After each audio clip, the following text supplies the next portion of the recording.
जय हिंद प्यारे साथियों, मैं विकास कुमार स्वागत करता हूं आपके अपने चैनल मैथ्स बाय वीके पर। आशा करता हूं आप सभी लोग अच्छे होंगे। तो भाई कैसे आप जल्दी से कमेंट बॉक्स में बता दीजिए, फिर हम अपना चैप्टर कंटिन्यू करते हैं। और भाई मैंने कल आपको समझाया था कि कल मैंने आपको बताया था कि ए गुना बी बराबर कांस्टेंट रूल है ना, कांस्टेंट रूल। ये कल मैंने आपको बहुत बारीकी से समझाया था कि अगर किन्हीं दो संख्याओं का प्रोडक्ट, किन्हीं दो संख्याओं की गुना कांस्टेंट है, समान है, तो भाई पहली संख्या जिस रेशो में होगी दूसरी संख्या उसके उल्टे रेशो में होती है ना। कल मैंने आपको बहुत सारे इस पे सवाल भी कराए थे, है ना। तो भाई जिसने कल वाली वीडियो नहीं देखी वो जाके पहले कल वाली वीडियो देखिए, क्योंकि आज हम इसी को कंटिन्यू करने वाले हैं। इस पे और अच्छे अच्छे सवाल करेंगे जो प्रीवियस ईयर में पूछे गए, ठीक है। और भाई अगर किसी को किसी भी सवाल में कहीं पे भी दिक्कत आती हो तो कमेंट बॉक्स में मुझे बता सकता है। और कोई से भी टॉपिक को लेकर आपको कुछ समझने में कुछ दिक्कत आती है तो भाई वो मुझे कमेंट बॉक्स में बता सकते हैं, ठीक है। तो जल्दी से वीडियो को शेयर कर दीजिए, फिर हम अपने चैप्टर की ओर बढ़ते हैं।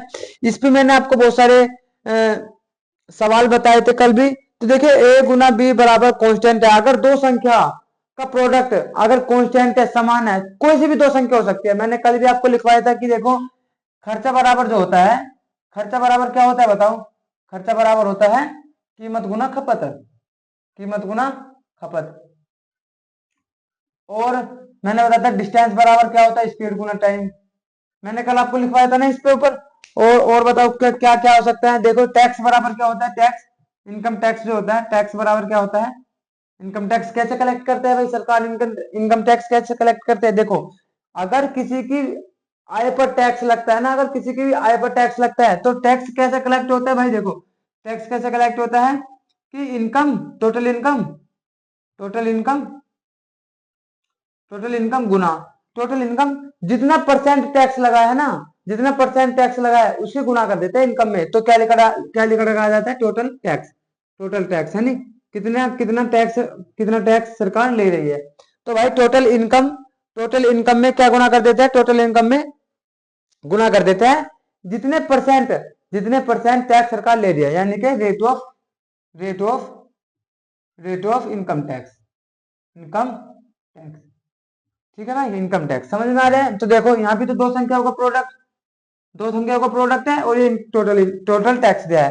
तो यानी कि अगर टैक्स समान होगा ना, टैक्स समान होगा तो टोटल इनकम जिस रेशो में होगी रेट ऑफ इंटरेस्ट उसके उल्टे रेशो में होती है। या मैं इस बात को कह सकता हूँ रेट ऑफ इंटरेस्ट जिस रेशो में होगी टोटल इनकम उसके उल्टे रेशो में होगी। बात तो एक ही है, ठीक है।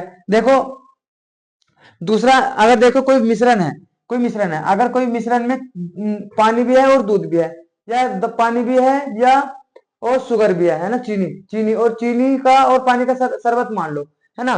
तो भाई अगर हम उसमें चीनी, चीनी देखें कि चीनी कितनी है, चीनी कितनी है, तो हम उसे क्या करेंगे भाई, शुगर, अगर शुगर हमें देखना होगा, शुगर, शुगर हमें देखना हो तो क्या करेंगे, घोल, टोटल जो घोल है, टोटल सॉल्यूशन, टोटल जो विलियन है, टोटल जो विलियन है गुना जितना उसमें, जितने परसेंट उसमें चीनी है ना, percentage, percent of sugar, percent of sugar. समझ में आ रही भाई बात। देखो भाई अगर मुझे किसी भी घोल में मान लो चीनी और पानी का मिश्रण है, चीनी और पानी का मिश्रण है, अगर उसमें मुझे ज्ञात करना हो कि इसमें शुगर कितनी है, शुगर कितनी है, तो भाई मैं क्या, मैं कैसे चेक करूंगा कि जितने भी टोटल, जितने भी टोटल विलियन है, जितने भी टोटल सॉल्यूशन है उसमें देखूंगा कि कितने परसेंटेज शुगर है ना। उस जितने परसेंटेज भी शुगर होगी उसकी सॉल्यूशन में यानी कि मिश्रण में गुना कर दो तो जितनी उसमें शुगर होगी वो हमारी निकल के आ जाएगी, हाँ है ना भाई। मान लो अगर 100 लीटर का मिश्रण है, 100 लीटर का मिश्रण है और उसमें मैंने 45% क्या मिला दी, चीनी मिला दी। 45%, 100 में से 45% चीनी है, 45% चीनी है, तो भाई शुगर कितनी आ जाएगी, शुगर भी तो इतनी आ जाएगी। देखो परसेंटेज से परसेंट कट जाएगा, शुगर भी तो कितनी आ जाएगी, 45 आ जाएगी, है ना। कितनी आ जाएगी शुगर, 45, 45 किलो हो या 45 ग्राम हो, है ना, 45 मोल हो, कुछ भी आ सकता है। पर ये हमें समझना है बस केवल कि दो संख्याओं का जो प्रोडक्ट है, देखो दो संख्याओं का प्रोडक्ट, दो संख्याओं का प्रोडक्ट, दो संख्याओं का प्रोडक्ट, दो संख्याओं का प्रोडक्ट, ये कल मैंने आपको बहुत अच्छी तरीके से समझा दिया था, ठीक है। जिसने भाई कल वाली वीडियो नहीं देखी वो प्लीज प्लीज जाके कल वाली वीडियो देखिए, क्योंकि तभी आपको समझ में आएगा। कल मैंने आपको डिटेल में समझाया है। और जिसने पहली परसेंटेज की क्लास नहीं देखी वो भी जाके देखिए, क्योंकि अच्छे तरीके से तभी समझ में आएगा जब आप कंटिन्यू रेगुलर क्लास लोगे, जब अच्छे से आपको समझ में आएगा। हाँ है ना, ये नहीं कि आज आपने नए साल वाले दिन क्लास ले ली है ना, शुरू शुरू में बैच स्टार्ट हुआ था तब मैंने क्लास ले ली तो भाई मजा आया है। नहीं भाई, रेगुलर आपको क्लास लेनी होगी तभी आपको सब कुछ समझ में आएगा, तभी आप अच्छे से समझ पाओगे। ठीक है, मान लो 10 दिन, 2 दिन 3 आपको समझ में नहीं आता, 3 4 दिन आपको समझ में नहीं आता, 5 6 दिन लगातार क्लास ले रहे हो, आपको एक दिन ऐसा आएगा सब कुछ समझ में आने लगेगा, है ना।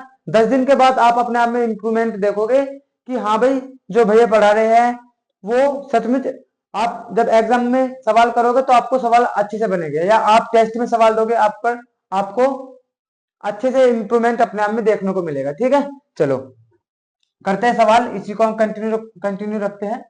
चलो भाई,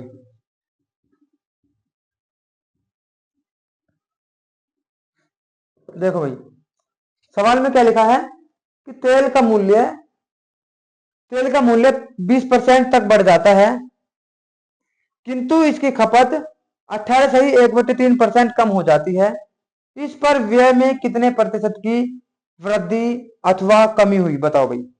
भाई देखो, मैंने कल आपको बताया था कि खर्चा जो होता है हमारा, खर्चा जो होता है, खर्चा खर्चा बराबर होता है कीमत कीमत गुना खपत के।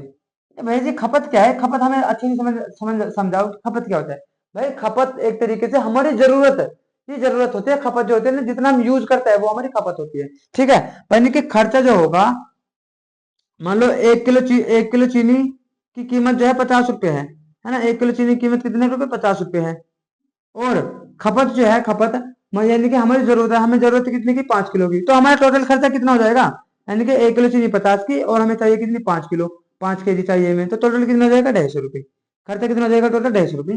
ये मतलब है इस बात का। ठीक है, जिसने कल वाली क्लास नहीं देखी जाके पहले वो क्लास देखे तभी समझ में आएगा। ठीक है, अच्छा सुनो, खर्चा बराबर क्या होता है, कीमत गुना खपत। खर्चा बराबर कितना होता है, कीमत गुना खपत। उसने क्या कहा है, उसने कहा है कि भैया जी तेल का मूल्य 20% बढ़ जाता है, यानी कि तेल की कीमत 20% बढ़ गई। 20% की बढ़ने का मतलब बताओ क्या होता है, 20% की फ्रैक्शन कितनी होती है, 1/5। 1/5 इसका मतलब है कि 5 से कितनी हो गई, अगर बढ़ रहा है 20% बढ़ रहा है तो 5 से कितनी हो जाएगी, 6। यानी कि चीनी की जो, तेल की जो कीमत है कितनी होगी, 5 से कितनी होगी, 6। ठीक है, अच्छा उसने क्या कहा है, किंतु इसकी खपत 18/1/3 कम हो जाती है। 18/1/3 की फ्रैक्शन क्या होगी भाई, 18/1/3 की फ्रैक्शन क्या होगी, इसमें क्या है, कम हो जाते हैं। कम के लिए मैंने नीचे को निशान लगा दिया, तो 18 54 और एक 55, यानी कि 55/3, 55/3। और परसेंटेज का साइन हटाएगी, नीचे 2 जीरो लगाएगी, नीचे क्या लगाएंगे, 2 जीरो। तो कितनी हो गई ये देखो, 5 से काट लेके, 5 से कितनी बार, 11 बार, और 5 से कितनी बार, ये 20 बार। तो 20 से 60, 11/60 आ जाएगा। 11/60 डिक्रीज होगी, यानी कि अगर खपत पहले 60 थी, 60 से कितनी कम हो जाएगी, 11 कम। 60 से कितनी कम हो जाएगी, 11 कम। यानी कि 60 से, देखो कीमत तो ये है, कीमत यानी कि प्राइस हो गया, प्राइस। और ये क्या हो गया, हमारी कंजप्शन। कंजप्शन कितना हो गया, 60 से घटकर कितना हो जाएगा, 60 से घटकर कितना हो जाएगा, 11 कम, यानी कि 49। कितना हो गया भाई, 49। समझ रहे हैं, यानी कि कीमत 20% बढ़ गई और खपत 18/1/3 कम हो गई। तो इतना कम हो गया, तो बताओ खर्चे खर्चे में क्या बदलाव हो जाएगा भाई, खर्चे में क्या बदलाव हो जाएगा। खर्चा इनकी गुना ही तो है दोनों की, कीमत गुना खपत की गुना, यानी कि प्राइस गुना कंजप्शन। प्राइस गुना कंजप्शन कितना होता है, एक्सपेंडिचर। एक्सपेंडिचर यानी कि हमारा खर्चा कितना आ जाएगा। तो बताओ, सीधी सीधी गुना कर लेंगे यहाँ से, इसकी काट लेके 6 से कितनी बार जाएगा, ये 10 बार। ऐसे रेसो काट लेके 10 बार जाएगा, 10×5 = 50, 10×5 = 50, रेसो 49। यानी कि पहले खर्चा अगर 50 रुपए हो रहा था, अब उसका खर्चा कितना हो रहा है, 49 रुपए। 49 रुपए हो रहा है, क्यों 49 रुपए खर्चा हो रहा है उसका, क्यों हो रहा है बताओ, क्यों खर्चा, क्योंकि भाई खपत जो ना, खपत उसने 18/1/3% कम कर दी। उसने अपनी जो जरूरत है ना वो कम कर दी। जब जरूरत हम कम कर देते हैं भाई, हमारा खर्चा भी कम होता है। हमारा जो खर्चा ज्यादा कब होता है, जब हमारी जरूरत, हमारी डिमांड जो होती है ना वो हमारी बढ़ती रहती है, तो हमारा खर्चा भी ज्यादा होता रहेगा। ठीक है, जैसे आप गए किसी शोरूम में गए या आप कपड़े लेने गए, मुझे ये शर्ट भी पसंद आ रही है, मुझे जीन्स भी पसंद आ रही है, मुझे एक बनियान भी पसंद आ रहा है, तो भाई आपका खर्चा क्या होगा, बढ़ता रहेगा। आप उन्हें लेते रहोगे, खर्चा बढ़ता रहेगा। ठीक है, एक आदमी दूसरा है, उसकी भैया, उसकी क्या है, उसकी जरूरत क्या है, कम है, तो भाई वो जैसे ही जाएगा एक दो बनियान लाएगा, उसकी इतना ही खर्चा होगा जितना जितना जितनी उसकी डिमांड होगी। सही है ना, तो उसने क्या करा, 18/1/3% उसकी जरूरत जो ना उसने कम कर दी। तो उससे क्या हुआ, पहले उसका खर्चा 50 होता, अब कितना हो रहा है, 49 हो रहा है। तो कितने घट रहा है भाई खर्चा उसका, आप कहोगे 1 घट रहा है, कितने से? पहले 50 होता ना, 50 से। 1/50 को क्या बोलते हैं? 2%। 1/50 को क्या बोलते हैं? 2%, है ना। 1/50 को क्या बोलते हैं? 2%। यानी कि क्या हो रहा है, देखो एक्सपेंडिचर यानी कि खर्चा, खर्चा क्या हो रहा है? खर्चा हो रहा है कम, डिक्रीज हो रहा है ना। 50 से कितना हो रहा है? 49। 50 से 49 हो रहा है, यानी कि 2% कम हो रहा है। तो बताओ ऑप्शन नंबर, ऑप्शन नंबर देखो, डिक्रीज बाय 2%, यानी कि ऑप्शन नंबर डी हमारा यहाँ से राइट आंसर हो जाएगा। सही है, ऑप्शन नंबर 2 हमारा यहाँ से राइट आंसर हो जाएगा। समझ में आ रहा है भाई? चलो अगले सवाल की ओर बढ़ते हैं।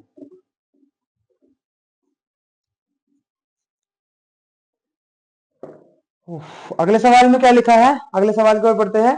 गेहूं की कीमत में 15% की कमी। देखो ये जो मैं करा रहा हूं ना आपको, खर्चा बराबर कीमत गुना खपत, है ना। एक्सपेंडिचर बराबर प्राइस गुना कंजप्शन। ये बहुत इंपॉर्टेंट टाइप है इस परसेंटेज का भी, और बहुत फेमस टाइप है, बहुत ज्यादा ये एग्जाम में पूछा जाता है। ठीक है, चलो करो इसे अच्छे तरीके से, मजा आ रहा है भाई पूरा। चलो करो, पढ़ो सवाल को, करने की कोशिश करो। गेहूं की कीमत में 15% की कमी एक गृहिणी को 2720 में 6 किलो अधिक गेहूं खरीदने में सक्षम बनाती है। बस ये थोड़ा सा एक स्टेप और आगे है, हाँ एक स्टेप और आगे है। करना तो सेम ऐसे ही है बिल्कुल, बस थोड़ा सा एक स्टेप और आगे। देखो सुनो, है ना, 2720 रुपए में 6 किलो अधिक गेहूं खरीदने में सक्षम बनाते हैं। गेहूं की प्रति किलोग्राम घटी हुई कीमत रुपए में कितनी है? देखो भाई, कीमत जो ना, पहले कीमत, कीमत कितनी हो गई भाई? 15% की कमी होगी कीमत में। कीमत में क्या होगा? 15% की कमी। कीमत में 15% की क्या होगी? डिक्रीज होगी। तो मुझे बताओ भाई, 15% की फ्रैक्शन कितनी होती है भैया जी? आपको 15% की फ्रैक्शन होती है 3/20। 3/20, इसका मतलब अगर पहले कीमत 20 थी तो 15 घटकर, यानी कि 20 का 15% 3 होता है, यानी कि 15, 20 में से 3 जाके कितना हो जाएगी कीमत? देखो कीमत कितनी हो जाएगी? कीमत, कीमत कितनी हो जाएगी? आप कहोगे 20 से 17। 20 से कितनी हो जाएगी? 17, हाँ है ना। इस बात से आप सहमत हो? तो भाई अगर कीमत 20 से 17 है, कीमत 20 से 17 है, तो मुझे ये बात बताओ कि भाई खपत कितनी हो जाएगी? खपत, खपत कितनी हो जाएगी? खपत, खपत आप कहोगे भाई जी खपत हो जाएगी 17/20। 17/20 मैंने बताया था कि अगर दो संख्याओं का प्रोडक्ट कांस्टेंट है तो पहली संख्या जिस रेशो में होगी दूसरी संख्या उसके रिलेटिव रेशो में होती है। तो भाई कीमत गुना खपत होता है, कीमत गुना खपत। अगर कीमत 20/17 है तो खपत 17/20 होगी, है ना। इस बात से तो आप सहमत हो? आप कहोगे ठीक है। इसका मतलब यह है कि अगर पहले 20 रुपए में, 20 रुपए वो दे रहा था, कीमत 20 रुपए थी, तो पहले, ये पहले वाली कंडीशन है, ये बाद वाली कंडीशन है ना। तो अगर 20 रुपए पहले दे रहा था, आप कितने, 20 रुपए पहले देते तो 17 किलो गेहूं आते, कितने आते? 17 किलो। लेकिन अब 17 रुपए वो दे रहा है, अब कितना गेहूं आ रहा है? 20 किलो। ऐसा क्यों हो रहा है भाई बताओ? ज्यादा क्यों आ रहा है? क्योंकि भाई कीमत जो ना गेहूं की कीमत घटी है। गेहूं की कीमत घटी है। पहले 20 रुपए में 17 किलो आ रहे थे, अब 17 रुपए में 20 किलो आ रहे हैं। बढ़िया ना, इनके जो हमारी जरूरत थी ज्यादा बढ़ गई, बढ़ गई, बढ़ गई ना। तो देखो पहले 17 किलो ही आ रहे थे, अब कितने आ रहे हैं? 20 किलो। कितना अधिक किलो, कितने किलो गेहूं अधिक आ रहे हैं? आप कहोगे भी 3 किलो अधिक आ रहे हैं। कितने आ रहे हैं? 3 किलो अधिक।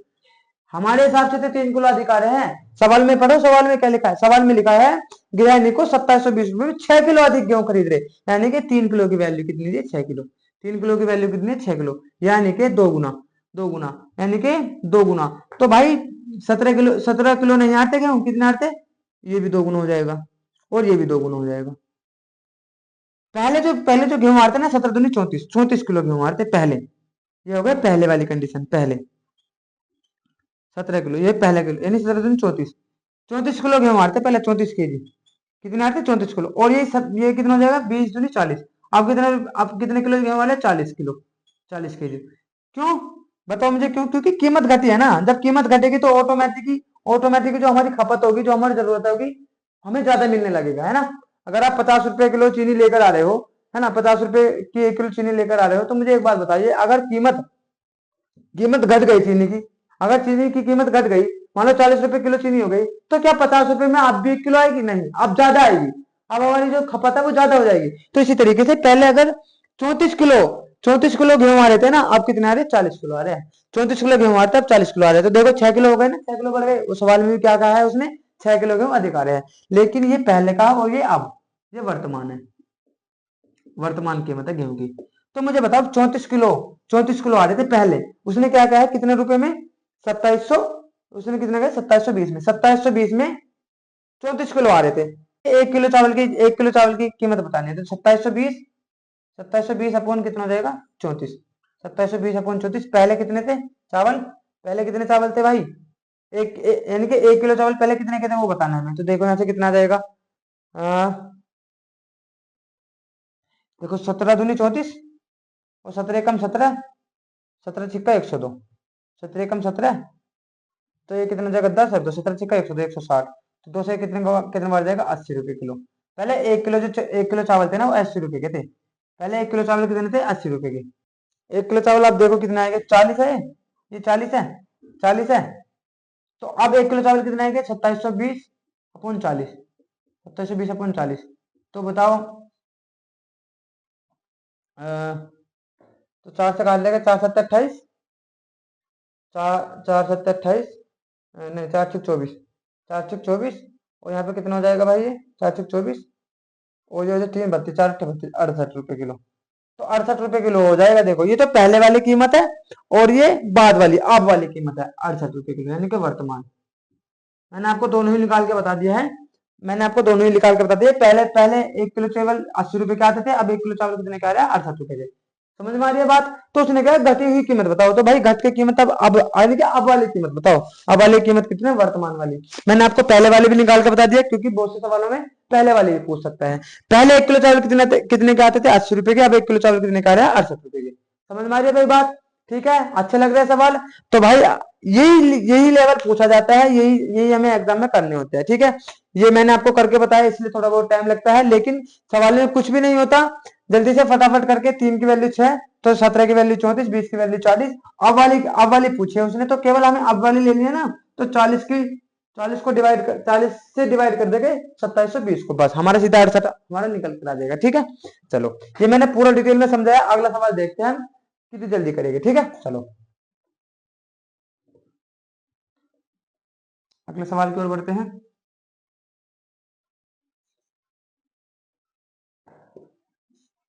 देखो भाई अगला सवाल क्या है, वॉशिंग पाउडर की कीमत में 15% की कमी से खरीदार 1275 रुपए में 5 किलोग्राम अधिक प्राप्त कर सकता है। देखो कीमत 15% की कमी होगी, कीमत में 15% की कमी, इसका मतलब क्या है बताओ। प्राइस जो ना 15% डिक्रीज होगा, 15% की फ्रैक्शन कितनी होती है 3/20, 3/20, तो 20 से कितने हो गए भाई, 20 से कितने हो गए 17। प्राइस 20 से 17 हो गए, किसके किसके हो गए भाई, वॉशिंग पाउडर के, यानी कि सर्फ के प्राइस घट गए, पहले 20 थे अब कितने हो गए 17। तो जो खपत होगी, खपत यानी कि कंजप्शन जो होगा वो कितना हो जाएगा 17 से 20, 17 से 20। हमें यानी कि पहले 17 किलो मिल रहा था अगर पाउडर, अब कितने कितना मिल रहा है 20 किलो, तो तीन तीन किलो अधिक मिल रहा है हमें, 3 किलो हमारे हिसाब से 3 किलो अधिक मिल रहा है। सवाल में कितना दिया है 5 किलो अधिक मिलता है, 5 किलो अधिक, तो 3 की वैल्यू 5 है, तो 1 की वैल्यू कितनी हो जाएगी, 1 की वैल्यू आपको भेज 5/3, 1 की वैल्यू 5/3, तो 17 की वैल्यू कितनी हो जाएगी। उसने हमसे पूछा क्या है पहले नु देख लो, उसने हमसे पूछा है वॉशिंग पाउडर में मूल, यानी कि वॉशिंग पाउडर की मूल मूल्य प्रति किलोग्राम ज्ञात कीजिए। मूल यानी कि पहले वाला ज्ञात करो, पहले वाला 1 किलो, 1 किलो जो वॉशिंग पाउडर रहता है ना पहले कितने का आता था, ये पहले वाला है, ये बाद वाला है। तो भाई 17 की वैल्यू भी कितनी हो जाएगी, 17 की वैल्यू भी हो जाएगी, 17 की वैल्यू भी हो जाएगी 17 गुना 5/3, है ना, 17 गुना 5/3, 17 गुना 5/3 ये कितना हो जाएगा 85/3, 85/3। तो उसने क्या कहा है 1275 रुपए में, 1275 रुपए में, तो 1275 रुपए को डिवाइड कर देंगे कितने से 85/3, 85/3, 3 ऊपर चला जाएगा, ये ऐसा हो जाएगा। तो काट लीजिए, किससे जाएगा ये 5 से काट लीजिए, 5 से कितने बार जाएगा 17 बार, फिर 5 से कितने बार जाएगा 5 दूनी 10, 5 बजे 25, 5 दूनी 10, 5 बजे 25, फिर 5 बजे 25, और ये किससे चला जाएगा फिर 17 से जा रहा है क्या ये, 17 कम 17, हाँ 17 जा रहा है, 17 5 85, 17 कम 17, 17 5 85, 15 45, यानी कि 45 रुपए, 45 रुपए किलो, 45 रुपए kilo. Option number C, option number 3 हमारा, ऑप्शन नंबर 3 हमारे यहाँ से राइट आंसर हो जाएगा, है ना। ऑप्शन नंबर सी बोल दो यार, ऑप्शन नंबर सी यहाँ से हमारा राइट आंसर हो जाएगा। समझ में आ रहा है भाई, देखो बस इतना करना होता है और कुछ नहीं। देखो 3 की वैल्यू हमें कितने अधिक मिल रहा है, 3 किलो अधिक मिल रहा है, सवाल में कितने दिया है 5 किलो अधिक मिल रहा है, तो 3 की वैल्यू 5 है, तो 1 की वैल्यू कितनी आ जाएगी 5/3, भाई बटे में चला जाएगा 5/3, तो 17 की वैल्यू कितनी आ जाएगी भाई, ये रेशो है, ये रेशो, ये एग्जैक्ट वैल्यू नहीं होती कि भाई 17 किलो जाएंगे, ये 20 किलो ही आएगी, नहीं ये तो रेशो है। जब तक हमें एग्जैक्ट वैल्यू नहीं पता चलती तो ये हमारे ये क्या है, रेशो। रेशो कभी भी एग्जैक्ट वैल्यू नहीं होती है, ठीक है। तो 3 की वैल्यू 5 है, 1 की वैल्यू 5/3 है, तो 17 की वैल्यू क्या होगी, 17 गुना 5/3, 17 गुना 5/3। अब ये है एग्जैक्ट वैल्यू 85/3। तो भाई 85/3 पहले आता था, 85/3 किलो पहले आता था। तो भाई अगर 85/3 किलो पहले आता था वॉशिंग पाउडर, तो 1 किलो कितना आएगा, 1 किलो। तो भाई डिवाइड कर देंगे, है ना। अगर भाई 10 मार्कर की कीमत 10 मार्कर की कीमत 100 है, 10 मार्कर की कीमत 100 है, तो एक मार्कर कितनी है, तो जितने हमारे मार्कर हो गए डिवाइड कर देंगे पैसों को। पैसों को डिवाइड करते हैं चीज से, पैसों को डिवाइड करते हैं चीज से, तो एक वस्तु की कीमत 1 किलो की कीमत निकल कर आ जाती है, ठीक है। चलो समझ में आ रहा है भाई आपको। चलो अगले सवाल की ओर बढ़ते हैं। वीडियो अच्छी लग रही हो तो भाई जल्दी से शेयर कीजिए दबा दबा के, ठीक है। सर्दी भी अच्छी वाली हो रही है, अपना ध्यान रखिएगा, क्योंकि भाई तबीयत बहुत जल्दी खराब हो जाती है, फिर हमारी पढ़ाई का नुकसान होता है बहुत ज्यादा, है ना। कई दिन छूट जाते हैं, हमारी पढ़ाई में नुकसान हो जाता है। इसलिए भाई अपनी पढ़ाई का भी ध्यान रखिए और अपनी हेल्थ का भी बहुत ज्यादा ध्यान रखिए, है ना, क्योंकि जनवरी जनवरी बहुत ज्यादा सर्दी पड़ती है, आप देखते भी हो, ठीक है। चलो भाई अगले सवाल की ओर बढ़ते हैं। एक व्यक्ति की वार्षिक आय में 1.2 लाख रुपए की वृद्धि हुई है, लेकिन उसे जो आय पर कर देना है वह 12% से घटकर 10% हो गया। अब वह पहले जितना ही कर चुका था। देखो पहले जितना ही कर चुका था वो अभी भी, यानी कि जितना कर वो पहले देता था अब भी उतना ही दे रहा है, ठीक है। उसकी बढ़ी हुई आय लाख रुपए में बताओ, यानी कि बढ़ी हुई आय बताओ उसकी कितनी है, करो जल्दी सवाल करके देखो।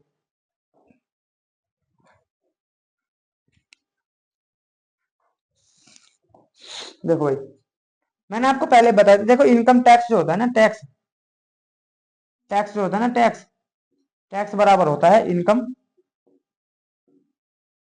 इतनी इंग्लिश तो समझ लेते हो भाई, इतनी इंग्लिश या हिंदी लिखो, टैक्स बराबर income Guna rate of rate of sorry rate of income tax, है ना, इनकम टैक्स। तो भाई बताओ रेट ऑफ इनकम टैक्स 12% से घटकर कितना होगा, 12 से घटकर कितना होगा, 12% से घटकर 10% होगा, 12% से घटकर कितना होगा, 10% होगा। तो भाई यहाँ से इनका रेशो कितना आ जाएगा, रेशो कितना आ जाएगा। देखो उसने क्या कहा है, पहले जितना कर चुकाता था ना वो अभी भी उतना ही चुकाता है, यानी कि टैक्स जितना देता था ना पहले वो अभी भी इतना ही है, टैक्स सेम है, टैक्स सेम है। यानी कि रेट ऑफ इंटरेस्ट जिस रेशो में होगा इनकम उसके उल्टे रेशो में होगी। तो मुझे बताओ भाई पहले 12% टैक्स देता था अब 10% देता, तो यहाँ से इनका रेशो कितना आ जाएगा, 6:5, 6:5 आ जाएगा, है ना। तो भाई 6:5 अब इनकी दर आ गई, वो rate of interest, rate of tax income tax आ गया, तो भाई इनकम कितनी आ जाएगी, 5:6, 5:6, ठीक है। इनकी इनकम कितनी आ जाएगी, 5:6, यानी कि अगर पहले उसकी इनकम पहले 5 थी अब कितनी थी, अब कितनी होगी, 6।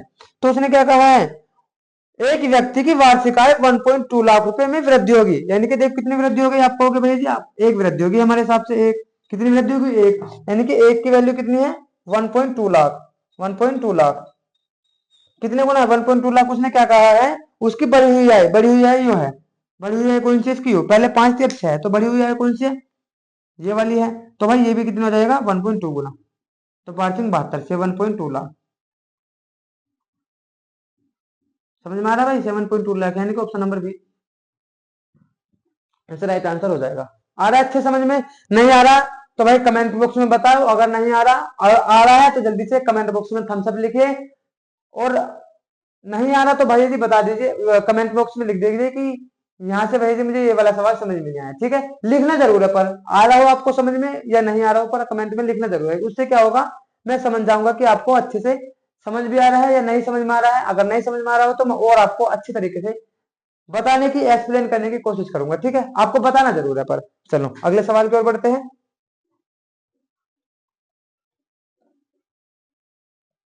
सवालों में टाइम नहीं लेके, क्योंकि बस हम जो हम कॉन्सेप्ट पढ़ते हैं उसमें हम टाइम लेते हैं, सवाल हम आसानी से बना लेंगे अगर हमने कॉन्सेप्ट अच्छे से पढ़ लिया। तो देखो अगला सवाल क्या है, 20 किलो ताजे तरबूज में, 20 किलो ताजे तरबूज में 96% पानी है, कुछ समय बाद इसमें 95% पानी बच जाता है, तरबूज का वर्तमान वजन ज्ञात कीजिए, तरबूज का वर्तमान वजन ज्ञात कीजिए। भाई देखो ऐसे सवालों में क्या होता है, आप कभी भी कोई फल लेकर आओ घर पे, है ना, आप सेब लेकर आ गए या आप कोई भी फल लेकर आओ, जब वो ताजा रहता है ना, ताजा रहता है जब उसमें ज्यादा वजन होता है, है ना। जब वो ताजा रहता है, जब उसमें ज्यादा वजन होता है। और जब वो कुछ दिन तक रखा हुआ रह जाता है तो क्या होता है, वो सूख जाता है, सूख जाता है ना, सूखने लगता है, तो तब वो हल्का हो जाता है, हल्का। तो इसका मतलब क्या है भाई, जो उसके अंदर पानी होता है ना, पानी जो रस होता है, रस, वो कुछ दिन बाद सूख जाता है ना। रस क्या हो जाता है, कुछ दिन बाद सूख जाता है। रस तो सूखता है, लेकिन जो उसका गुद्दा होता है ना, गुद्दा, पल्प, पल्प जो होता है, गुद्दा, गुद्दा नहीं होता, गुद्दा नहीं सूखता। गुद्दे में वजन जितना पहले होता है अभी भी उतना ही होता है, यानी कि गुद्दा जो होता है ना, गुद्दा, जो फल होता है, गुद्दा होता है, जिसको हम पल्प बोलते हैं, पल्प, वो पहले भी उतना ही रहता है और बाद में भी उतना ही रहता है, वो नहीं उड़ता।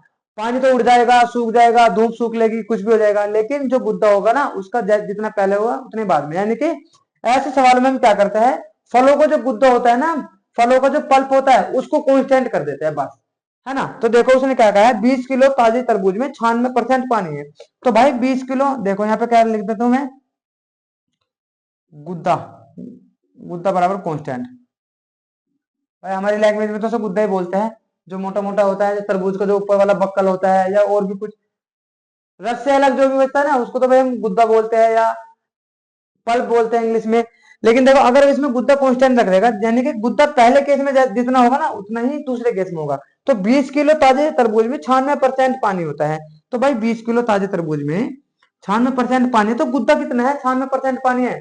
तो भाई देखो 96% पानी है, तो 4% क्या होगा, गुद्दा होगा, यानी 4% क्या होगा, पल्प होगा। तो 20 किलो तरबूज में 4% क्या होगा, 4% क्या होगा, पल्प होगा।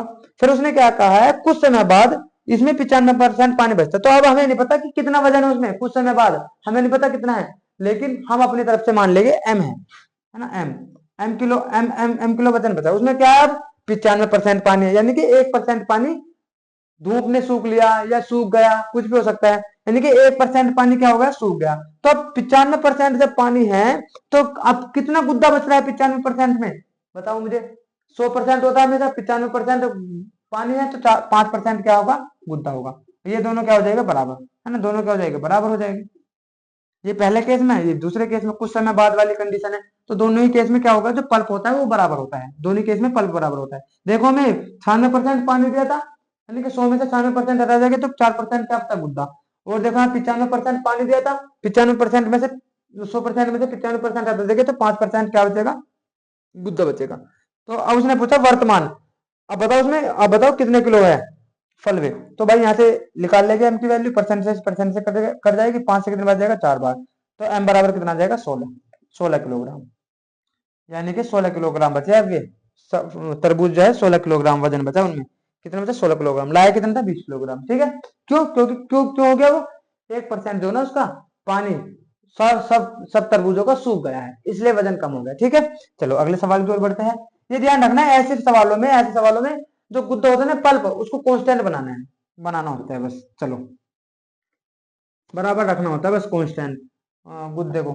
चलो अगले सवाल में क्या दिया है, 38% चीनी के घोल में 7 घोल के 275 मिलीलीटर में कितना पानी मिलाया जाना चाहिए ताकि यह 17.1% चीनी का घोल बन जाए। देखो भाई मैंने आपको पहले बताया था भाई, अगर हमें किसी भी सॉल्यूशन में, किसी भी विलयन में, किसी भी मिश्रण में हमें शुगर की मात्रा देखनी हो, या नमक की मात्रा देखनी हो, या चीनी की मात्रा देखनी हो, तो भाई मैंने आपको बताया था कि शुगर जो होता है ना, शुगर, शुगर कैसे ज्ञात करते हैं, मिश्रण जो होता है, मिश्रण या जिसको हम सॉल्यूशन बोल देते हैं, मिश्रण गुना शुगर की, यानी कि चीनी की मात्रा कितनी है उसमें, यानी कि percentage of sugar, percentage of sugar. हाँ है ना भाई, ये तो बेसिक सी बात है, ये हमारे जीवन से जुड़ी हुई बात है, समझ रहे हैं ना, ये तो आसान है। तो भाई देखो शुगर जो होगी किसी भी मिश्रण में, उसका टोटल मिश्रण गुना शुगर का परसेंट कितना है, तो टोटल शुगर निकल के आ जाएगी। हाँ समझ में आ रही है बात आपको, ठीक है। उसने क्या कहा है, उसने कहा है कि 48% चीनी के घोल के, 48% चीनी के घोल के 270 मिलीलीटर में कितना पानी मिलाया जाना चाहिए ताकि यह इतना हो जाए, यानी कि चीनी का परसेंटेज चेंज हो रहा है, चीनी का परसेंटेज चेंज हो रहा है। देखो पानी मिला रहे हैं ना, पानी, हम पानी मिला रहे हैं मिश्रण में, पानी, चीनी तो नहीं मिला रहे, यानी कि चीनी पहले जितनी थी अभी भी उतनी होगी, यानी कि शुगर जो होगा ना, शुगर कांस्टेंट है, समान है, शुगर सेम है, शुगर सेम है। हम क्या मिला रहे हैं, पानी ऐड कर रहे हैं, पानी, हम वाटर ऐड कर रहे हैं, वाटर, वाटर ऐड कर रहा है, तो भाई चीनी तो सेम होगी। जब चीनी सेम होगी तो ये जो दोनों जो प्रोडक्ट है ना, दोनों की संख्या गुना है, तो पहले जिस रेशो में होगी दूसरे उसके अल्टर रेशो में होगी। तो शुगर का परसेंटेज देखो पहले केस में कितना है, 38% है शुगर। बाद में क्या हो गया घटकर, क्योंकि हमने भाई क्या मिला दिया, पानी मिला दिया ना उसमें, तो परसेंटेज क्या हो गई, अब हो गई 17.1%। 17.1% शुगर बची अब, 17.1%। 17.1%, हाँ है ना। बताओ इस बात से सहमत हो आप?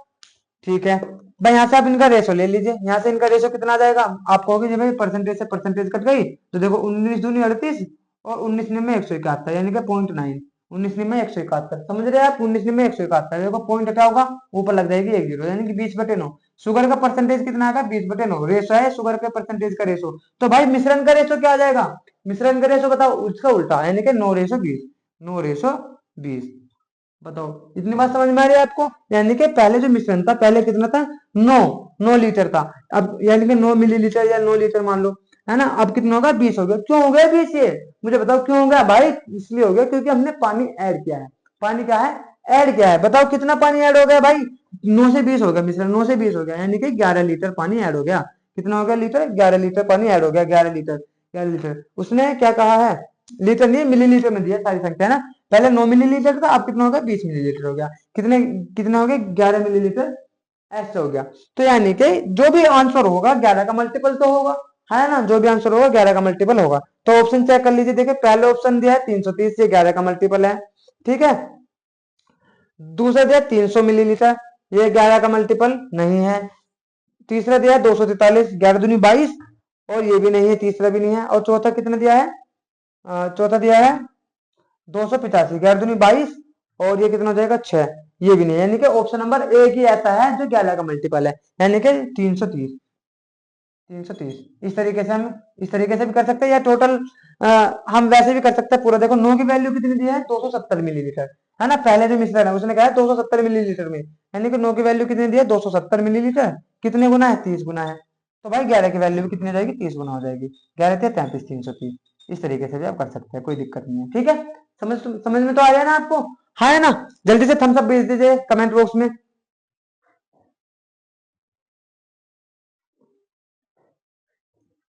चलो अगले सवाल की ओर बढ़ते हैं।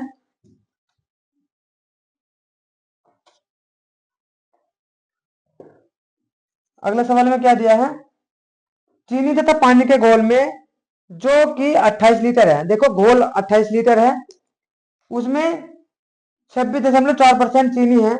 घोल को गर्म करके वाष्प दोबारा 6 लीटर पानी उड़ा दिया। 6 लीटर पानी क्या कर दिया, उड़ा दिया। उड़ा दिए जाने के बाद शेष घोल में कितने परसेंट चीनी है? भाई आपके बाहर क्या पूछा है, कितने परसेंट चीनी है।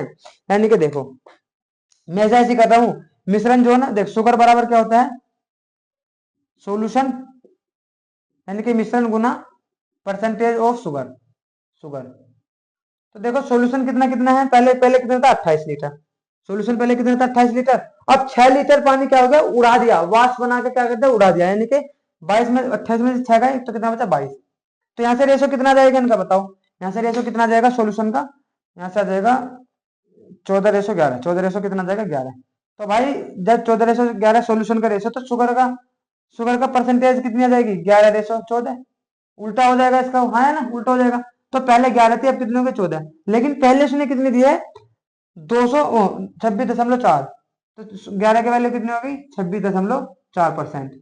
तो बताओ 14 की वैल्यू कितनी है, 14 की वैल्यू बताओ कितनी होगी, नहीं बता सकते आप? कितने गुना है, यहाँ से देख लो, 11 दूनी 22 और 11 चौक 44, 2.4 गुना। तो ये भी कितना हो जाएगी, 2.4 गुना। तो भाई देखो 14 चौका 56 का 6 का लगे 5, और जी 14 दूनी 28, 5 33, 28 5 33, यानी 33.6%। अब जो बची है ना चीनी, उसमें कितनी हो गई, 33.6। क्यों, क्योंकि देखो पहले 26.4 थी, अब 33.6। क्यों, क्योंकि पानी जो था ना, पानी वो भाप बनकर उड़ गया, यानी कि अब चीनी ज्यादा बची है, चीनी ज्यादा बची है इसलिए। तो देखो ऑप्शन नंबर डी यहाँ से हमारा राइट आंसर हो जाएगा। समझ आ रही है बात आपको अच्छे से? चलो अगले सवाल की ओर बढ़ते हैं।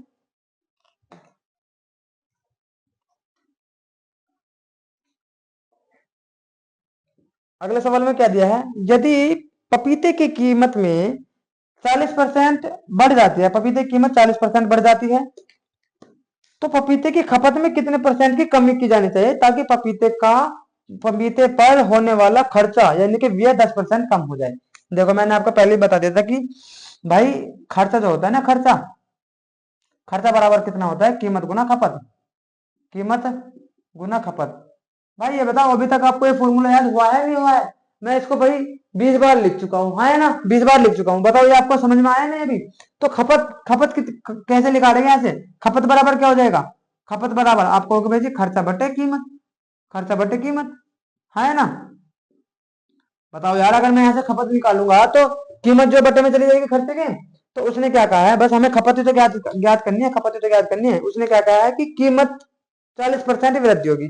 खपत बताओ, अगर 40% वृद्धि हो गई कीमत में, कीमत में 40% की वृद्धि होगी तो पहले 100 थी, तो 100 में 40% और ऐड कर दो, कितनी हो जाएगी वृद्धि? 140%। यानी कि कीमत कितनी हो गई?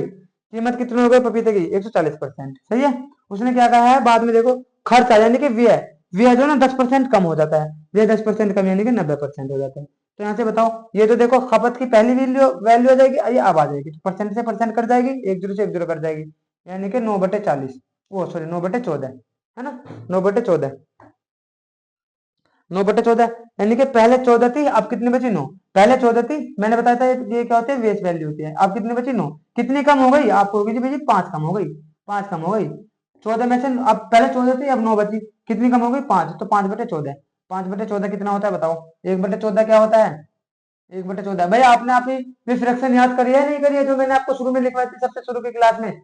बताओ आए 1/14 कितना होता है? 1/14 होता है 7.114%, है ना, 1.7.114%। तो भाई 5.5/14 का मतलब क्या है? 1/14 7.114% होता है।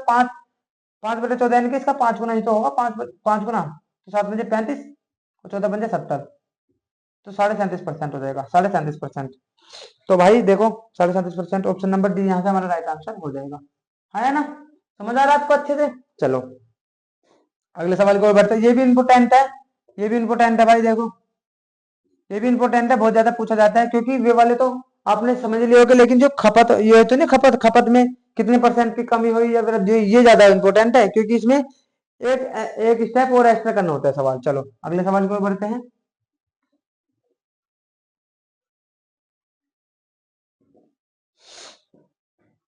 देखो भाई अगले सवाल को समझाने से पहले मैं आपको अब जो सवाल करने वाले हैं वो करने वाले हैं हम आय, बचत और वह खर्चे के आधार पर, है ना, खर्चे के आधार पर, आय बचत व खर्चा। तो बताओ भाई इनका क्या रिलेशन होता है? बताओ कोई बताएगा इनका रिलेशन क्या होता है भाई? आय बचत व खर्चा, इनका रिलेशन बताएगा कोई? भाई देखो सिंपल सी बात है, अपने आय बराबर जो होती है ना, हमारी आय बराबर जो होती है, आय बराबर होती है हमारी बचत, और या मैं बोल दूं पहले खर्चा लिख लो, क्योंकि भाई आय आय के आने के बाद, सैलरी आने के बाद सबसे पहले खर्चा होता है, तो पहले खर्चा लिख लो, खर्चा, खर्चा प्लस बचत, है ना, ये रिलेशन तो होता है ना इसमें, हाँ है ना। बताओ भाई ये रिलेशन तो होता है, आय बराबर खर्चा प्लस बचत। भाई देखो आपकी जितनी सैलरी होती है, सैलरी जितनी भी होती है, या तो आप खर्च करोगे या आप बचाओगे, दो ही चीज है, या तो आप खर्च कर लो या आप बचा लो। चाहे आप किसी के भी ऊपर खर्च करो, चाहे आप कपड़े लेकर आओ, चाहे आप किसी के ऊपर भी खर्च करो, है ना, समझ रहे आप, या आप बचा लो, या आप बैंक में बचा लो, या आप अपने पास बचा लो, या आप किसी को किसी के पास जमा कर दो, बचा ही तो रहे हैं, वो किसी भी तरीके से बचा रहे हो। चाहे सैलरी जो होती है वो या खर्चा और प्लस बचत, जितने हमारा खर्चा होगा और जितने हमारे पास बचेगी वो टोटल कितनी हो जाएगी? आय हो जाएगी, हाँ है ना। बस ये समझना है आपको, और हम सवालों समझते हैं अच्छे तरीके से। देखो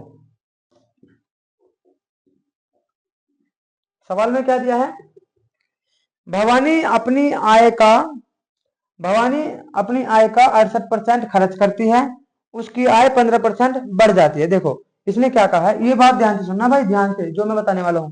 देखो मैं लिख दूं एक बार, भवानी भवानी अपनी आय का अपनी अपनी आय का भवानी अपनी आय का 68% खर्च करती है, 68% खर्च, 68% खर्च, है ना।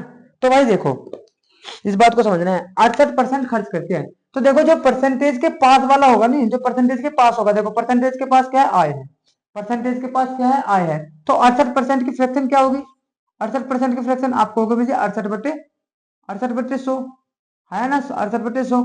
इसका मतलब क्या होता है भाई, कि जो नीचे होता है ना, नीचे जो होते हैं, नीचे नीचे होते हैं हमेशा बेस वैल्यू, हमेशा क्या होते हैं बेस वैल्यू। मैंने आपको पहले बताया था, अगर नीचे बेस वैल्यू होती है ना, और जो परसेंटेज के पास होती है, वही होती है नीचे वाली संख्या, वही होती है क्या, बेस वैल्यू वही होती है। तो देखो आय का 68%, यानी कि ये आय है इसकी, 100 क्या है इसकी आय, 100 क्या है इसकी आय, क्योंकि देखो आय का 68% खर्च करती है, आय का, देखो भवानी अपनी आय का 68% खर्च करती है, और ये क्या होता है ऊपर, ऊपर होता है खर्च, जो यहाँ पे दिया होगा, जो बाद में दिया होगा, देखो जिसके साथ का या से लगा होगा ना, वो नीचे क्या होगा, बेस वैल्यू। मैंने आपको पहले भी बहुत अच्छी तरीके से समझा दिया, ठीक है। तो देखो इसमें इसने क्या कहा है, भवानी अपनी आय का 68%, यानी कि मैं ये मान सकता हूं कि आय बराबर, आय बराबर खर्चा प्लस बचत, आय बराबर खर्चा प्लस बचत। मुझे बताओ 68% की फ्रैक्शन कितनी होती है, ओ 68% की फ्रैक्शन कितनी होती है, 68/100, यानी कि अगर उसकी आय 100 है, अगर उसकी आय 100 है, तो 100 में से उसने कितने खर्च कर दिए, 68%, 100 का 68% कितना होता है 68, यानी कि अगर उसकी आय 100 है, तो उसने 68 क्या कर दिया, उसने खर्च कर दिए। अगर उसने 68 खर्च कर दिए, तो बचा कितने लिए उसने भाई, मुझे नहीं बता दो, बचाए किसने होगे, आपको जी भाई जी उसने बचाए होगे 32, कितने बचाए होगे, 32 बचाए होगे, हाँ है ना। कुछ तो बोल दिया करो यार कमेंट बॉक्स में, अगर समझ में आ रहा हो तो। देखो अगर उसकी आय 100 है, 100 में से उसने 68 खर्च कर दिए, तो बचे कितने, 32 बचाए होगे, 32 बचाए होगे। ठीक है, अगला स्टेप पढ़ते हैं। उसकी आय 15% बढ़ जाती है, आय क्या बढ़ गई उसकी, 15% बढ़ गई। 100 का 15% कितना होता है भाई, 100 का 15% आपको हो गया 15%, 15 ही होता है नहीं। उसकी आय 15% बढ़ गई, तो कितनी बढ़ गई, 15 बढ़ गई, 15% बढ़ गई इसकी आय, तो कितनी बढ़ गई, 15 बढ़ गई, ये बढ़ गई, बढ़ी भाई है, बढ़ गई, है ना। फिर उसने क्या कहा, और उसका व्यय 10% बढ़ जाता है, उसका व्यय 10% बढ़ जाता है। 68 का 10% कितना होगा भाई, 68 का 10%, देखो अगर हम किसी भी संख्या का 10% निकालते हैं ना, तो तो क्या कर देते हैं, उसको 10 से डिवाइड कर देते हैं। तो देखो मुझे अगर 750 का 10% निकाल रहा हूँ, तो क्या कर दूंगा मैं, या तो ये वाली जीरो हटा दूंगा, पीछे से एक जीरो हटा दो, या फिर क्या कर दो 10 से डिवाइड कर दो, तो कितना आ जाएगा इसका 10%, 75 आ जाएगा, ठीक है। यानी कि अगर मुझे किसी भी संख्या का 10% निकालना हो, तो मैं क्या करूंगा, उसका उसका क्या करूंगा, उसमें से अगर जीरो जीरो के पीछे तो जीरो हटा दूंगा, या 10 से डिवाइड कर दूंगा, ये समझ लो कि 10 से डिवाइड करना है। जैसे मुझे 65 का 10% निकालना है, 65 का 10% निकालूंगा तो बटे 10 कर दो, यानी कि 65 का 10% होता है 6.5, ठीक है 6.5। ये तो समझ में आ रहा होगा। तो देखो भाई 68 का 10% कितना होता है, 68 का 10% होता है 6.8, है ना। तो पहले मुझे बताओ उसने क्या कहा है, कि यदि 15% बढ़ जाता है, उसकी आय 15% बढ़ जाती है, और उसका व्यय 10% बढ़ जाता है, ये भी बढ़ गया, ये भी बढ़ गया, ये भी बढ़ गया, ये भी बढ़ गया, तो भाई खर्चा कितना हो जाएगा, मुझे बताओ खर्चा कितना हो जाएगा, खर्चा भी ओ, खर्चा नहीं बचत, बचत कितनी बढ़ जाएगी उसकी, बचत बचत भी तो बढ़ेगी। तो भाई देखो 15 में से 6.8 गया, 15 में से 6.8 गया, बताओ कितने बचेंगे, पहले 7 घटा लो, 15 में 7 गए 8, 15 में से 7 गए 8, और 2 और जोड़ दो इसमें, यानी कि 8.2, यानी कि बचत पहले 32 थी, अब 8.2 बढ़ गई, ये बढ़ गई भाई, बढ़ गई।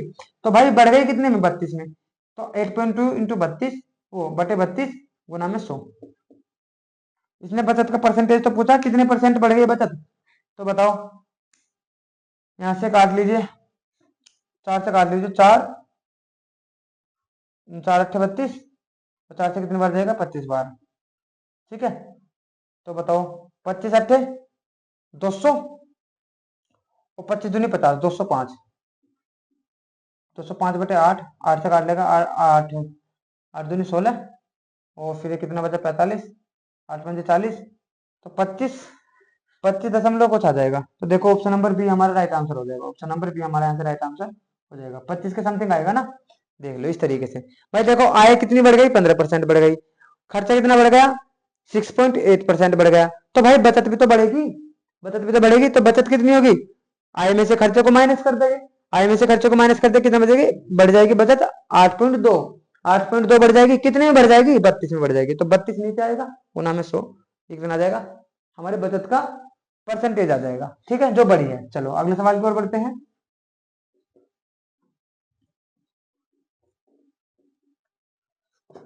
देखो रुपए की बचत उसके खर्चे का। देखो इसमें क्या लिखा है, रुपए की बचत उसके खर्चे का।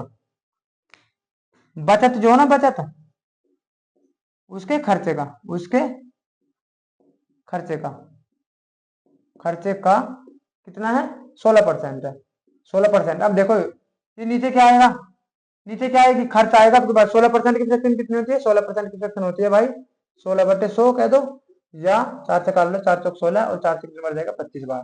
यानी कि अगर रुपया का खर्चा, देखो खर्चा, अगर रुपया का खर्चा 25 है तो इन आय बराबर, देखो आय बराबर क्या होता है, आय बराबर होता है खर्चा प्लस बचत, खर्चा प्लस बचत, ठीक है, समझ रहे हो ना आप। आय बराबर होता है खर्चा गुना, खर्चा प्लस बचत, समझ रहा है भाई। देखो 25% इसका क्या हो गया, खर्चा, और 4% इसकी बचत हो गई।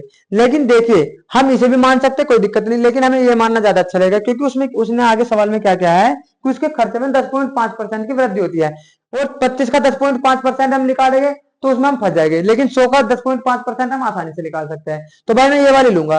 भाई अगर उसका खर्चा 100 है ना, खर्चा उसका 100 है, आप कर तो लोगे इस वाले से भी कोई दिक्कत नहीं है, लेकिन इसमें आप थोड़ा फंस जाओगे। तो भाई देखो अगर उसका खर्चा 100 है, खर्चा 100, उसकी बचत कितनी है फिर 16। अगर खर्चा 100 है, बचत 16 है उसकी, तो मुझे बताओ उसकी आय कितनी होगी, 116। आय कितनी होगी उसकी, 116। भाई खर्चा प्लस बचत बराबर आय होता है, ठीक है। अब उसने क्या कहा है, उसने कहा यदि उसकी बचत में 25% की वृद्धि होती है, तो बताओ 16 का 25% कितने होता है भाई, 16 का 50% होता है 8, और 8, 8 का भी आधा, यानी कि 25% 4, यानी कि 4% वृद्धि होगी किसकी बचत में, उसकी बचत में 4% की वृद्धि होगी।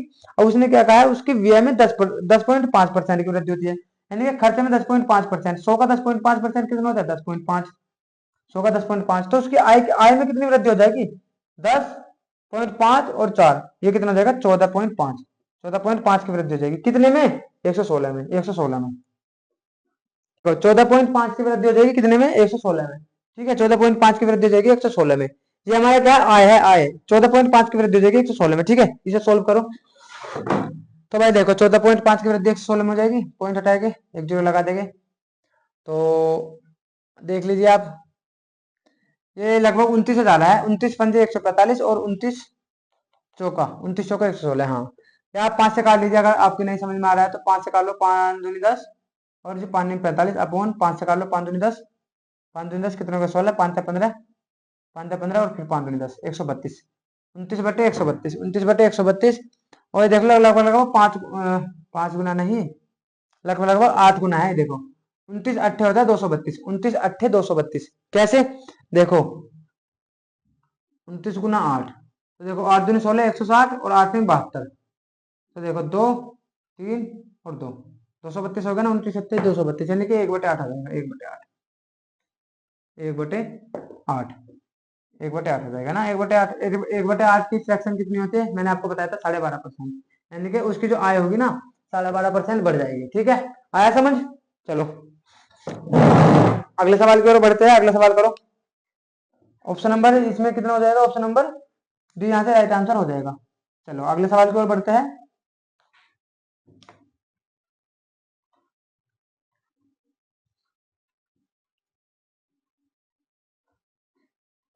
अगला सवाल करने की कोशिश कीजिए जल्दी से फटाफट। उफ, एक व्यक्ति अपने वेतन का 72% खर्च कर देता है और प्रति महीने 57,040 की बचत करता है। उसके वार्षिक वेतन का 10% कितना होगा, वार्षिक वेतन का 10% कितना होगा।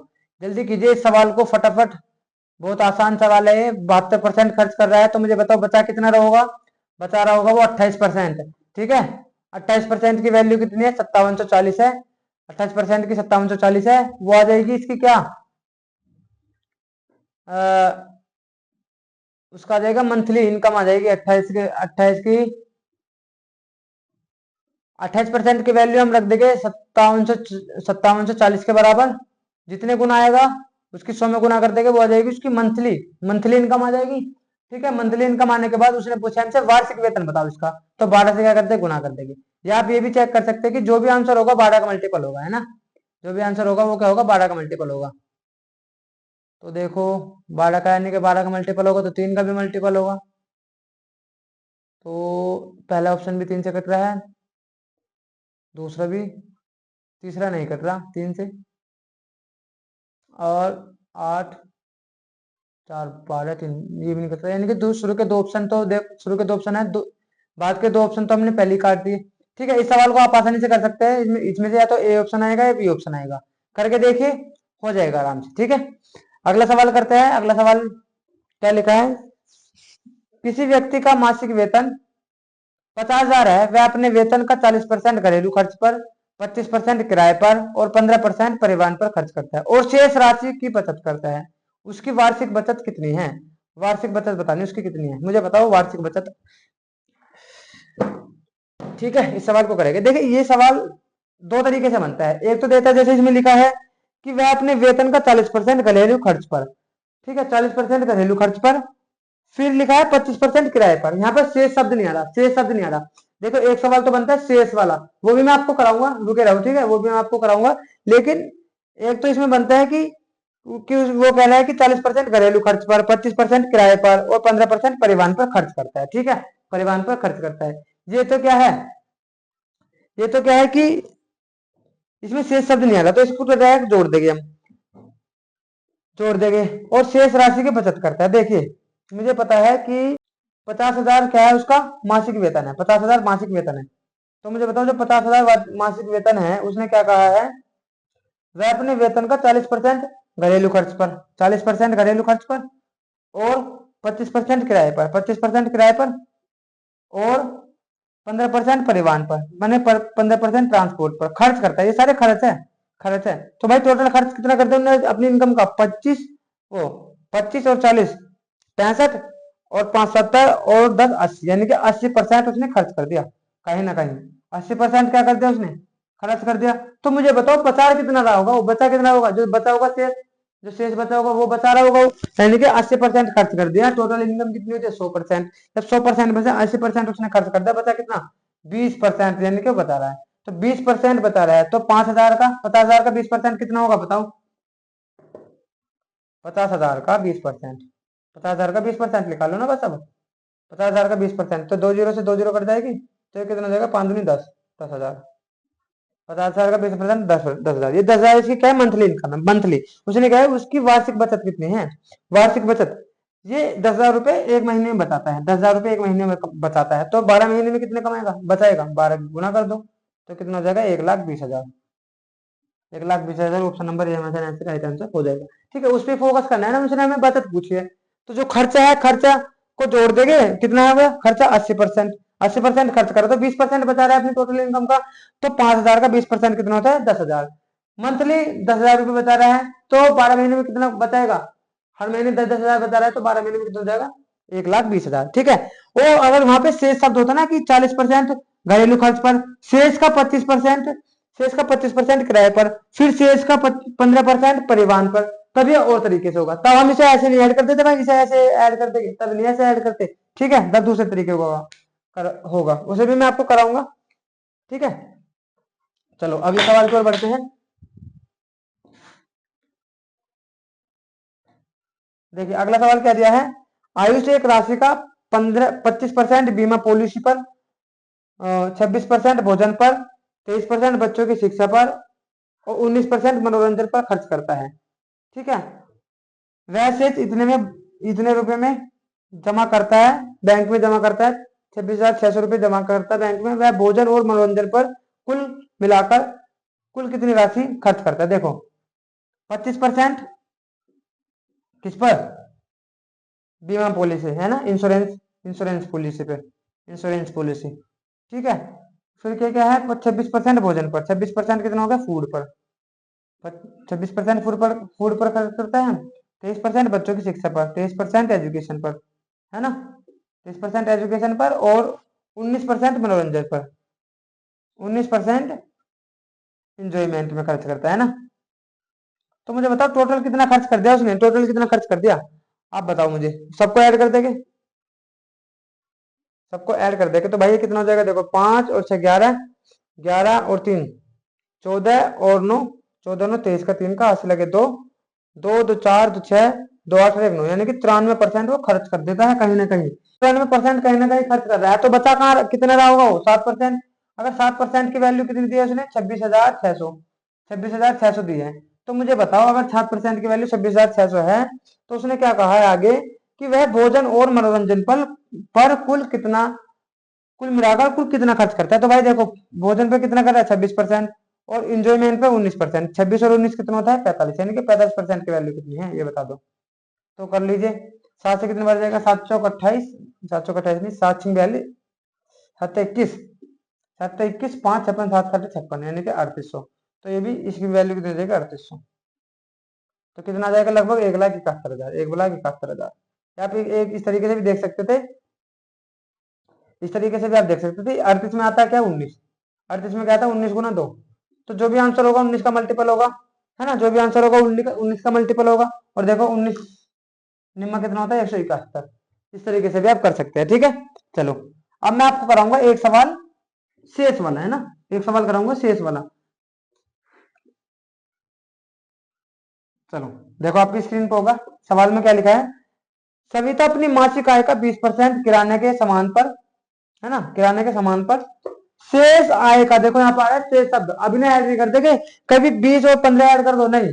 देखो 20% क्या कर रहा है किराने के सामान पर खर्च कर रहा है, 20% किराने के सामान पर 20% खर्च, 20% की फ्रैक्शन कितनी होती है 1/5, 1/5। तो 5 अगर उसकी टोटल इनकम है तो एक खर्च कर रहा है, बचा कितने रहा होगा, बचा कितना होगा 5 से बचा कितना होगा 4 बचा होगा, है ना। देखो ये टोटल इनकम है, टोटल इनकम, और ये कितना हो जाएगा इसकी बचत सेविंग, ये कितनी हो जाएगी इसकी सेविंग, और ये कितनी आ जाएगी इनकम। क्योंकि एक तो ना खर्च कर दिया 20%, यानी कि 20% उसने किस पे खर्च कर दिया अपने मासिक आय पर, सॉरी किराना के सामान पर, मासिक आय का किराने के सामान पर खर्च कर दिया। शेष आय का देखो यहाँ पे लिखा है शेष आय का, शेष आय का 15%, 15% किस पे खर्च कर दिया, 15% की फ्रैक्शन कितनी होती है 3/20, यानी कि अगर उसकी आय टोटल 20 है तो 20 में से 3 खर्च कर दे तो बचाया कितना होगा उसने भाई 20, अगर उसकी टोटल आय है तो 3 खर्च कर दिया, बचाया कितना होगा उसने 17, सॉरी 17। 15% किराए पर और बाकी बचे हुए का 60%, देखो भाई 60% बाकी बचे हुए का, यानी कि शेष का 60%, 60% की फ्रैक्शन कितनी होती है 60% की फ्रैक्शन होती है 3/5। अगर टोटल इनकम 5 है, 5 में से 3 खर्च कर दे तो बचाया कितना होगा उसने, 5 में से 3 खर्च करता बचाया कितना होगा उसने 2 बचाया होगा, है ना। तो ये देखो टोटल जो आ जाएगा ना, टोटल इनकम और सेविंग का रेशो आ जाएगा। तो देखिए 5 2 से काट लीजिए, 2 से कितनी बार जाएगा 10 बार, 5 बजे 25 यानी कि 250। अगर उसकी टोटल इनकम 250 है तो 17 चौका 68, वो 68 रुपए ही बचा रहा है ना। अगर टोटल इनकम उसकी 250 है तो 68 रुपए बचा रहा है, और बाकी बचे हुए क्या कर रहा है वो खर्च कर रहा है, हाँ है ना। इतनी बात तो आप समझ रहे हो, ठीक है। उसने क्या कहा है, उसने कहा है यदि वह महीने में 9792 बताती है, यदि वह महीने में 9792 बताती है तो उसकी मासिक इनकम ज्ञात कीजिए। तो भाई बचा कितनी रही है भाई, वो बचा रही है 97,992, तो उसकी ये वाली इनकम बतानी है टोटल इनकम। तो मुझे बताओ भाई कितने गुना है 17 चौक 68, 17 से काट लेके 17 चौक 68, और ये कितना हो जाएगा 17 पंजे 85, ठीक है। 17 पंजे 85 बचा कितना 12, 129 हो जाएगा 129। तो ये कितना हो जाएगा 17, 17 17 छक्का 102, 17 7 119, और फिर 17 छक्का 102, ये हो जाएगा 576। फिर 4 से काट लीजिए, 4 से कितने बार जाएगा 14 छक्का 56 और 4 चौक 16, 144 बार। तो ये भी 144 गुना हो जाएगा, 144 गुना, 144 गुना 25 इंटू 144 करेगा कितना जाएगा 25 चौका 100, एक जीरो तो ये लग जाएगी 25 चौका 100, 10, 25 चौका 100 और 10 कितना हो जाएगा 110 की जगह असले के 11, 25 से कम 25 और 11, 25 से कम 25 और 11 कितना हो जाएगा भाई, ये हो जाएगा तुम्हारा 36, है ना। 25 से कम 25 और 11 36, यानी कि 36,000 क्या है उसकी इनकम, 36,000 क्या है उसकी इनकम। इस तरीके से हम कर सकते हैं, रेशो से कर सकता है, जैसे अगर उसमें दिया हो कि शेष, अगर उसमें दिया हो शेष, इस तरीके से कर लो। ये दूसरे तरीके से कर सकता है 20%, 20% क्या कर रहा है वो खर्च कर रहा है, 20% खर्च कर रहा है, 20% की फ्रैक्शन होती है 1/5, 1/5 यानी कि 5 में से एक खर्च कर रहा है तो बचा कितना रहा है 4 गुना 15%, शेष का 15% खर्च कर रहा है, यानी कि 3/20।